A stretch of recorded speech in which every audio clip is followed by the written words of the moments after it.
السلام علیکم ورحمۃ اللہ وبرکاتہ۔ الحمد للہ رب العالمین والعاقبۃ للمتقین والصلاة والسلام علی رسولہ الامین وعلی آلہ وصحبہ اجمعین ومن تبعہ بإحسان الی یوم الدین، اما بعد، اعوذ باللہ من الشیطان الرجیم، وَاذْكُرْ عَبْدَنَا دَاؤُودَ ذَا الْأَيْدِ إِنَّهُ أَوَّابٌ إِنَّا سَخَّرْنَا الْجِبَالَ مَعَهُ يُسَبِّحْنَ بِالْعَشِيِّ وَالْإِشْرَاقِ وَالطَّيْرَ مَحْشُورًا كُلٌّ لَّهُ أَوَّابٌ۔ محترم حضرات، کل فجر کے بعد والے درس میں نبی سلیمان علیہ السلام کے حوالے سے چند باتیں ہم نے معلوم کی۔ سوچا کہ جب بیٹے کے سلسلے میں باتیں آئیں تو آپ کے والد محترم کے سلسلے میں بھی قرآن مجید کی روشنی میں 4 باتیں آپ کے حوالے ہم کرنا چاہتے ہیں۔ داؤد علیہ السلام جو اللہ کے برگزیدہ پیغمبر ہیں، تو اس نبی کے حوالے سے 4 باتیں آپ حضرات کی خدمت میں۔ اگر آپ زمانے کو دیکھیں، داؤد علیہ السلام کا زمانہ تو رسول اللہ سے بہت ہی قریبی زمانہ تھا داؤد علیہ السلام کا، کیونکہ داؤد علیہ السلام کے بعد زکریا علیہ السلام آتے ہیں، اور زکریا علیہ السلام کے بعد یحییٰ علیہ السلام، اور یحییٰ علیہ السلام کے بعد عیسیٰ علیہ السلام، اور عیسیٰ علیہ السلام کے ٹھیک 600 سال کے بعد رسول اللہ کا زمانہ صلی اللہ علیہ وسلم کا شروع ہوتا ہے۔ داؤد علیہ السلام اللہ کے برگزیدہ بندے اور پیغمبر تھے۔ آپ کے سلسلے میں ہم نے کہا کہ 4 باتیں ذہن میں رکھیے گا۔ سب سے پہلی بات یہ ہے کہ داؤد علیہ السلام کا جب اللہ نے قرآن میں ذکر کیا تو آپ کی زندگی سے جڑا ایک واقعہ جو سورہ بقرہ میں موجود ہے، جو بڑا مشہور واقعہ ہے، طالوت اور جالوت کا واقعہ، اور اس واقعے سے داؤد علیہ السلام کا بھی بڑا گہرا تعلق تھا۔ اصل بنی اسرائیل کے ایک نبی سورہ بقرہ میں اللہ نے ذکر کیا، نام تو اللہ نے ذکر نہیں کیا، لیکن توریت کو جب ہم پڑھتے ہیں تو توریت میں اس نبی کا نام ہے شموئیل۔ شموئیل نامی ایک نبی، اور برا بن عازب رضی اللہ عنہ کی ایک روایت ہے، اس روایت میں اس نبی کا نام شمعون آتا ہے۔ تو شمعون علیہ السلام کے پاس بنی اسرائیل کے کچھ لوگ پہنچے اور کہا کہ اے نبی، آپ اللہ سے مانگیے گا کہ وہ ہمارے لیے ایک لیڈر اور ایک بادشاہ منتخب کر لے، تاکہ ہم اس بادشاہ کی کمانڈری میں دشمن قوم سے مقابلہ کر سکیں۔ تو نبی نے ان سے کہا کہ تم تو ایک بادشاہ کو منتخب اور سلیکٹ کرنے کی بات کرتے ہو، اگر اللہ نے کسی بادشاہ کا انتخاب کر لیا، پھر اللہ نے جہاد کا حکم دیا، تو پھر تو تم مکر جاؤ گے، پھر تو تم کہو گے ہم اللہ کے راستے میں لڑیں گے نہیں۔ تو پوری قوم نے کہا کہ اے نبی، آپ کہیے گا وہ ایک بادشاہ منتخب کرے، ہم ان کے ساتھ ہو کر اللہ کی راہ میں ضرور لڑائی کریں گے۔ لیکن اللہ نے قرآن مجید میں کہا کہ جب ان پر اللہ نے جہاد کو اور اللہ کی راہ میں لڑنے کو فرض قرار دیا تو قوم کے بہت سارے لوگ مکر گئے اپنی جان کو بچانے کی خاطر۔ اس کے بعد اللہ کی طرف سے فیصلہ یہ ہوا کہ طالوت جو سوسائٹی کے ایک بہترین انسان تھے، بڑے شریف انسان تھے، علم والے انسان تھے، جن کے پاس زیادہ دولت نہ تھی، زیادہ خاندان اونچا نہ تھا، لیکن بہت شریف تھے، بڑے نیک تھے اور بہت علم والے تھے، ایسے انسان کا اللہ کی طرف سے انتخاب ہوا۔ تو جیسے نبی نے کہا کہ طالوت بادشاہ ہوں گے تو قوم کے بہت سارے لوگوں نے کہا کہ طالوت کیسے بادشاہ ہو سکتے ہیں، نہ ان کے پاس خاندان ہے، نہ ان کے پاس دولت ہے، تو طالوت بادشاہ بننے کے لائق نہیں۔ اس طرح قوم والوں نے آپس میں اختلاف کیا، آخر کار اللہ کی جانب سے جو نبی نے فیصلہ کیا وہ ہو کر رہا۔ تو طالوت کے ساتھ ایک لشکر وہاں پر جو ہے جمع ہو گیا، اب دشمن سے مقابلہ کے لیے آگے بڑھ رہے ہیں، اور دشمن جالوت ہے، دشمن جالوت ہے، مقابلے کے لیے آگے بڑھ رہے ہیں۔ ہوا کیا کہ طالوت کے ساتھ ایک بہت بڑا لشکر تھا، لیکن ان میں سے تمام کے تمام مؤمن نہیں تھے. اسی لیے اللہ نے قرآن میں کہا فَلَمَّا فَصَلَ طَالُوتُ بِالْجُنُودِ قَالَ إِنَّ اللَّهَ مُبْتَلِيكُمْ بِنَهْرٍ کہ جب طالوت نے دیکھا کہ بڑی ٹیم ان کے ساتھ ہے لیکن وہ سب کے سب مسلمان ہیں، مؤمن ہیں کہ یا نہیں، یہ امتحان لینے کے لیے اللہ کی طرف سے فیصلہ ہوا کہ آپ نے اعلان کیا پورے لشکر میں ہم آگے بڑھ رہے ہیں، سامنے ایک ندی آئے گی، اس ندی کا پانی کوئی نہیں پیے گا، اگر جو پی لے وہ ہماری ٹیم سے الگ ہو جائے گا، جو نہ پیے وہی آگے بڑھ سکتا ہے. البتہ ایک چھلو پانی اگر کوئی پی لے تو کوئی مسئلہ نہیں، اگر اس سے بڑھ کر اگر کوئی پی لے وہ ہماری ٹیم میں اور ہمارے لشکر میں شامل نہ ہوگا. تو ہوا یہ کہ لشکر کو لے کر آپ آگے بڑھے، ندی پر سے آپ کا گزر ہوا. اللہ نے قرآن مجید میں کہا کہ لشکر میں جتنے لوگ تھے ایک بڑی تعداد وہ پانی پی گئی، جس کی وجہ سے وہ بڑی تعداد آپ کے لشکر سے ہٹا دی گئی، اور آپ کے ساتھ جو باقی تھے وہ برائے نام چند لوگ باقی تھے جو خالص مسلمان تھے، مومن تھے. ان کی تعداد کے سلسلے میں توریت میں 600 عدد کا ذکر ہے، جبکہ ہمارے نبی نے صحیح بخاری کی ایک روایت کے مطابق آپ نے فرمایا کہ طالوت کے لشکر میں اتنے ہی لوگ تھے جتنے بدر کے جنگ میں مسلمان تھے. 313 کے آس پاس طالوت کے لشکر میں تھے. اللہ نے کہا کم من فئۃ قلیلۃ غلبت فئۃ کثیرۃ باذن اللہ، اللہ کے حکم سے معمولی جماعت بھاری جماعت پر کامیاب ہوتی ہے، یہ اللہ نے اس موقع پہ فرمایا. تو طالوت اپنے لشکر کو لے کے آگے بڑھے. اور اس میں قابل ذکر بات یہ ہے جو آج ہمارے ٹاپک سے ریلیٹڈ ہے، اس طالوت کے لشکر میں داؤد علیہ السلام بھی تھے. طالوت کے لشکر میں داؤد علیہ السلام بھی تھے. تو یہ لشکر آگے بڑھتا گیا، جالوت سے مقابلہ ہو رہا ہے، بھاری بھرکم لشکر ہے جالوت کا. اس موقع پر اہل ایمان کی زبان سے جو دعا نکلی اللہ تعالیٰ نے دوسرے پارے کے آخری پیج میں اس کو ذکر کیا ہے. کہا ایمان والوں نے اس لشکر کو دیکھ کر ربنا افرغ علینا صبرا، اے اللہ ہمیں صبر عطا فرما، ہماری زندگی میں صبر انڈیل دے، وثبت اقدامنا اور ہمارے قدموں کو مضبوطی عطا فرما، وانصرنا علی القوم الکافرین، یہ کافر قوم ہے، اس کافر قوم کے خلاف ہماری مدد فرما. زبردست لڑائی شروع ہوتی ہے اور داؤد علیہ السلام بڑے مضبوط اور طاقتور انسان اور اللہ کے پیغمبر تھے. انہوں نے بھی اس میں لڑائی کی اور داؤد علیہ السلام نے سامنے دشمن کا جو کمانڈر تھا، جو جالوت تھا، جالوت کو داؤد علیہ السلام نے قتل کر دیا. اور طالوت بہت خوش ہوئے داؤد علیہ السلام سے، اس لیے طالوت نے اپنی بیٹی کا نکاح داؤد علیہ السلام سے کر دیا. گویا کہ آپ کی زندگی سے ریلیٹڈ ایک واقعہ جو طالوت اور جالوت سے جڑا ہے، جو اللہ نے سورہ بقرہ میں بیان کیا، اس کو ہم نے آپ کے حوالے کیا. چلیے آگے بڑھتے ہیں. ہم نے کہا کہ 4 باتیں. دوسری بات، داؤد علیہ السلام بہت مضبوط تھے. میں نے تو آیت کریمہ پیش کی 20 پر 3ویں پارے میں سورہ صاد میں اللہ نے کہا وَاذْكُرْ عَبْدَنَا دَاؤُودَ ذَا الْأَيْدِ، اے نبی آپ لوگوں کے سامنے ہمارے ایک نیک بندے داؤد کا ذکر کیجئے. اور داؤد کیسے تھے؟ اللہ نے کہا ذا الْأَيْدِ، بہت مضبوط انسان تھے آپ.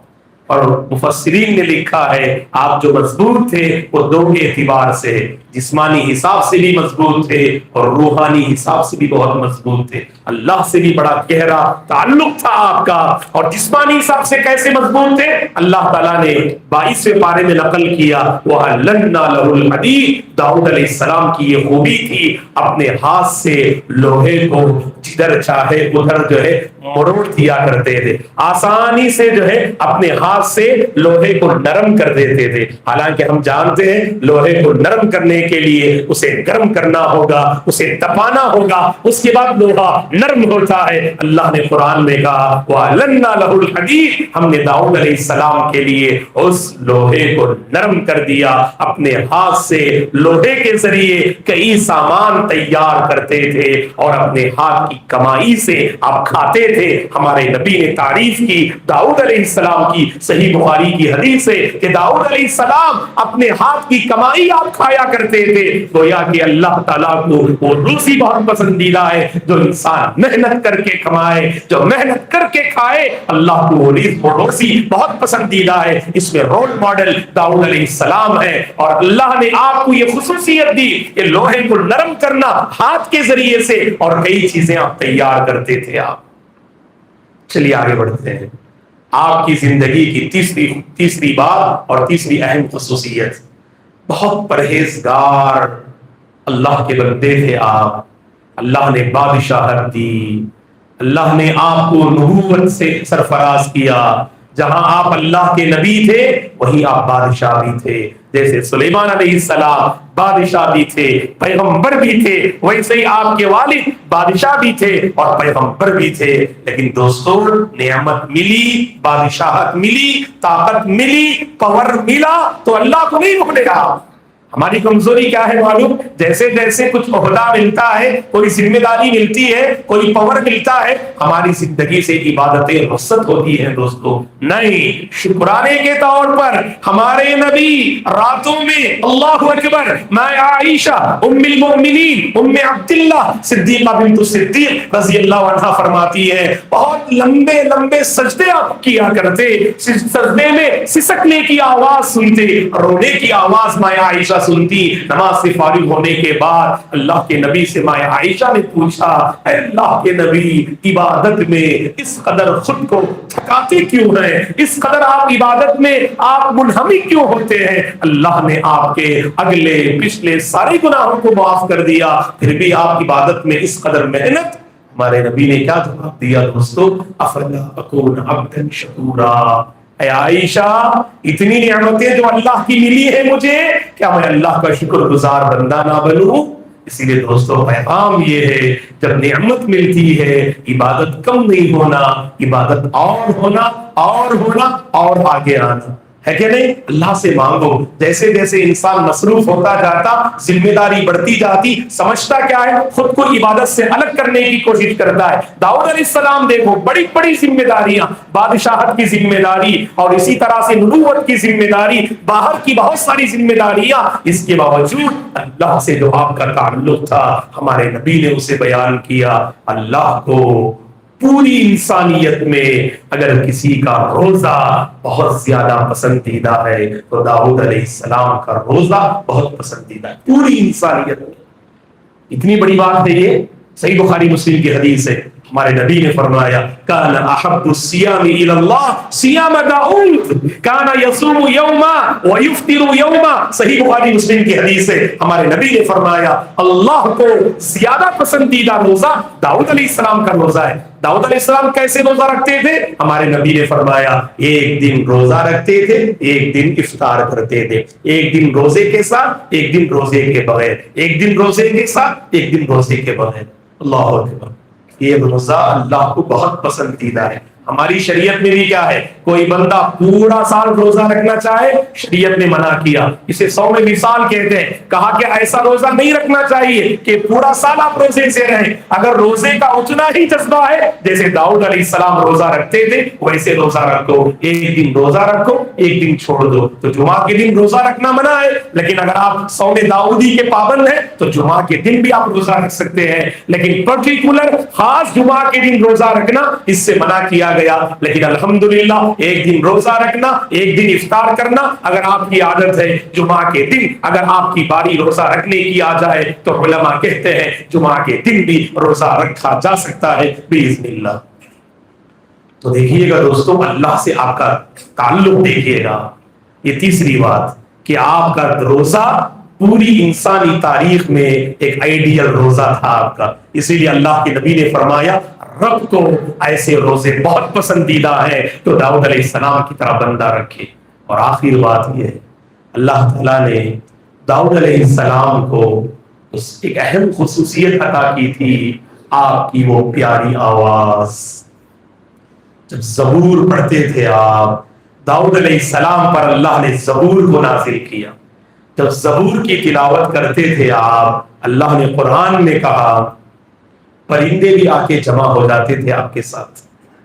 آپ کا یہ معجزہ تھا جب آپ اللہ کی کتاب کی تلاوت کرتے تو پہاڑوں کو اللہ آپ کے تابع کر دیتا. قرآن میں اللہ نے کہا انا سخرنا الجبال معه يسبحن بالعشي والاشراق. صبح اور شام جب آپ اللہ کے کلام کی تلاوت کرتے, جب آپ اللہ کی پاکی بیان کرتے, صرف آپ تنہا بیان نہیں کرتے, پہاڑوں کو بھی آپ اللہ تعالیٰ آپ کے تابع کر دیتے. جہاں آپ پاکی بیان کرتے, جہاں آپ تلاوت کرتے, پہاڑ بھی آپ کے ساتھ مل کر اللہ کی پاکی بیان کیا کرتے تھے. اور پرندوں کو بھی اللہ جمع کر دیتے تھے. پرندوں کو بھی اللہ اتنی پیاری آواز تھی, کیونکہ آواز میں ایک لچک ہے دوستو. اس لیے ہمارے نبی نے کیا فرمایا, قرآن پڑھو تو اچھی آواز میں پڑھو. زینوا القرآن باصواتکم, قرآن مجید کو اپنی پیاری آواز سے مسیر کرو. اسی لیے ہمارے نبی نے کیا فرمایا, جو قرآن مجید میں ماہر ہوتے ہیں, پڑھنے میں, سمجھنے میں اور اس کو بیان کرنے میں, جو قرآن میں ماہر ہوتے ہیں, یہ کون ہوتے ہیں؟ الماہر بالقرآن مع السفرۃ الکرام البررہ, جو اللہ کے برگزیدہ جو فرشتے ہوں گے, ان فرشتوں کے ساتھ قرآن کے ماہرین ہوں گے انشاءاللہ. اس لیے دوستوں قرآن کو پیاری آواز میں پڑھنا چاہیے. اور میں آپ سے عرض کروں گا, آج کے دور میں اللہ نے ہمیں موبائل کی نعمت سے نوازا ہے, سوشل میڈیا ہے, تو ہمارے جو بڑے بڑے ائمہ ہیں, مکہ حرمین شریفین کے جو ائمہ ہیں, ان کی تلاوت کو خود سنا کیجئے گا. دل نرم ہوتا ہے دوستو, دلوں کی کیفیت بدلتی ہے, ایک اچھا ذوق, ایک اچھا شوق گھر میں پیدا ہوگا. اور ہمارے بچے بھی اگر بڑے گھر میں ہمیشہ قرآن سننے کے پابند ہو, بچوں کے اندر بھی وہ قرآن سننے کا مزاج, قرآن پڑھنے کا مزاج انشاءاللہ پیدا ہوگا. ہمارے نبی بہت تعریف کرتے تھے کن کی, جو قرآن بہت اچھے انداز میں پڑھتے تھے. ایک مثال دے کر میں اپنی گفتگو ختم کروں گا. ابو موسیٰ الاشعری رضی اللہ عنہ بڑے عظیم صحابی ہیں. آپ کا نام ہے عبداللہ بن قیس. عبداللہ بن قیس ابو موسیٰ الاشعری رضی اللہ عنہ, اشعر نامی قبیلے سے آپ کا تعلق تھا, اسی لیے اشعری. اور اس پورے قبیلے کی خصوصیت یہ ہے کہ اشعری قبیلہ قرآن پڑھنے میں بہت ماہر تھا. اسی لیے ایک مرتبہ اللہ کے نبی نے فرمایا حضرت ابو موسیٰ سے اور دیگر صحابہ سے, اگر مختلف لوگ ٹینٹ میں موجود ہو, الگ الگ قبیلے والے, میں پہچان لیتا ہوں کہ اشعری قبیلہ کون سے ٹینٹ میں ہے, کیونکہ جہاں سے پیاری آواز سنائی دے وہ اشعری لوگوں کی آواز ہوتی ہے. اللہ تعالیٰ نے اشعری لوگوں کو بہت پیاری آواز سے نوازا تھا. اسی لیے ہمارے نبی جب گزرتے تھے گلیوں سے, مکے کی گلیوں سے, حضرت ابو موسیٰ اشعری کے گھر میں تھوڑا ٹہر جاتے تھے باہر ہی سے, اپنے کان کو حضرت ابو موسیٰ اشعری کے گھر کے حوالے کر دیتے. اندر سے قرآن پڑھنے کی آواز آتی تھی اور بہت پیارے انداز میں حضرت ابو موسیٰ پڑھتے تھے. اسی لیے اللہ کے نبی نے ایک مرتبہ خوش ہو کر فرمایا یا ابا موسیٰ لقد اوتیت مزمارا من مزامیر آل داؤد. اے ابو موسیٰ, داؤد علیہ السلام اور آپ کے خاندان والوں کو جو اللہ نے پیاری آواز عطا کی, وہ ایک آواز کی ایک سر اللہ نے تمہیں بھی عطا کی ہے. اللہ اکبر. ابو موسیٰ کی تلاوت کو ہمارے نبی نے کس سے جوڑا؟ حضرت داؤد علیہ السلام کی تلاوت سے جوڑا. تو سوچ لو کہ کتنی پیاری آواز ہوگی. انشاءاللہ جنت میں حضرت ابو موسیٰ سے سنیں گے انشاءاللہ ہم, کیونکہ جو پیاری آواز ہے باذن اللہ, بڑی پیاری آواز دوستو. اسی لیے اللہ کے نبی نے خود چھوڑ کے کہا کہ اے ابو موسیٰ, داؤد علیہ السلام اور ان کے خاندان والوں کو اللہ نے جو پیاری آواز جو عطا کی تھی, اس آواز کی ایک سر اللہ نے تمہیں بھی عطا کی ہے. حضرت ابو موسیٰ الاشعری بہت اچھے انداز میں قرآن پڑھنے والے تھے دوستو. بہرحال یہ 4 باتیں تھیں تو اللہ نے قرآن مجید میں آپ کے حوالے سے ذکر کی. پورا خاندان داؤد علیہ السلام کا اللہ کا بہت ہی شکریہ ادا کرنے والا خاندان تھا. سورہ سبا میں اللہ نے اس کا ذکر کیا ہے. اور برگزیدہ پیغمبر تھے, اللہ کے ولی تھے حضرت داؤد علیہ السلام. داؤد علیہ السلام کے بعد سلیمان علیہ السلام کا زمانہ ہے, اور آپ کے بعد زکریا علیہ السلام, زکریا علیہ السلام کے بعد حضرت یحییٰ علیہ السلام, اور آپ کے بعد عیسیٰ علیہ السلام. السلام اور عیسیٰ علیہ السلام کے بعد میرے اور آپ کے چہیتے محبوب رحمت للعالمین خاتم النبیین صلی اللہ علیہ وسلم کا زمانہ شروع ہوتا ہے۔ یہ کچھ باتیں رہیں دوستو داؤد علیہ السلام کے حوالے سے۔ اللہ سے ہم دعا کرتے ہیں اللہ تعالیٰ مجھے اور آپ کو قرآنی واقعات سے عبرت حاصل کرنے کی توفیق عطا فرمائے۔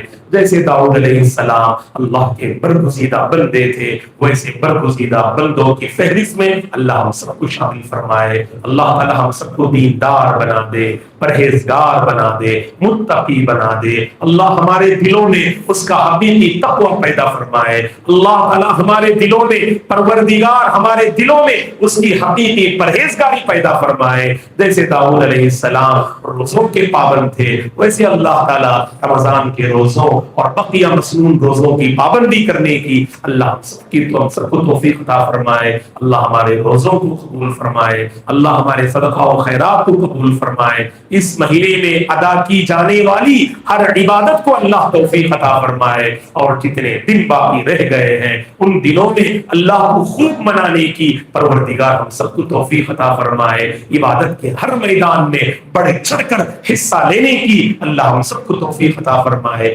اللہ ہماری تلاوت کو قبول فرمائے، تلاوت کرنے کا حق ادا کرنے کی اللہ ہم سب کو توفیق عطا فرمائے۔ اللہ میری اور آپ کی زندگی کو قرآن مجید سے جوڑ دے، میری اور آپ کی زندگی کو اللہ قرآن مجید سے جوڑ دے۔ قرآن مجید پڑھنے اور پڑھانے والے بندوں میں اللہ ہم سب کو شامل فرمائے۔ اللہ ہماری ہر نیکی کو قبول فرمائے، ہر نعمت سے اللہ مالا مال فرمائے، ہر برائی اور شر سے اللہ ہم سب کی حفاظت فرمائے۔ جہاں کہیں لوگ پریشان حال ہیں اللہ سب کی پریشانی کو دور فرمائے۔ جو امن سے محروم ہے اللہ انہیں امن عطا فرمائے، جو دین سے محروم ہے اللہ انہیں دین عطا فرمائے، جن کے سینے ہدایت سے خالی ہیں اللہ ان کے سینوں کو ہدایت سے آباد کر دے۔ اللہ نے جنہیں ہدایت سے نوازا ہے اللہ انہیں مرتے دم تک ہدایت کی حفاظت کرنے اور ہدایت پر قائم و دائم رہنے کی اللہ توفیق عطا فرمائے۔ کتاب و سنت پر اللہ ہم سب کو جینے اور کتاب و سنت پر اللہ ہم سب کو خاتمہ نصیب فرمائے۔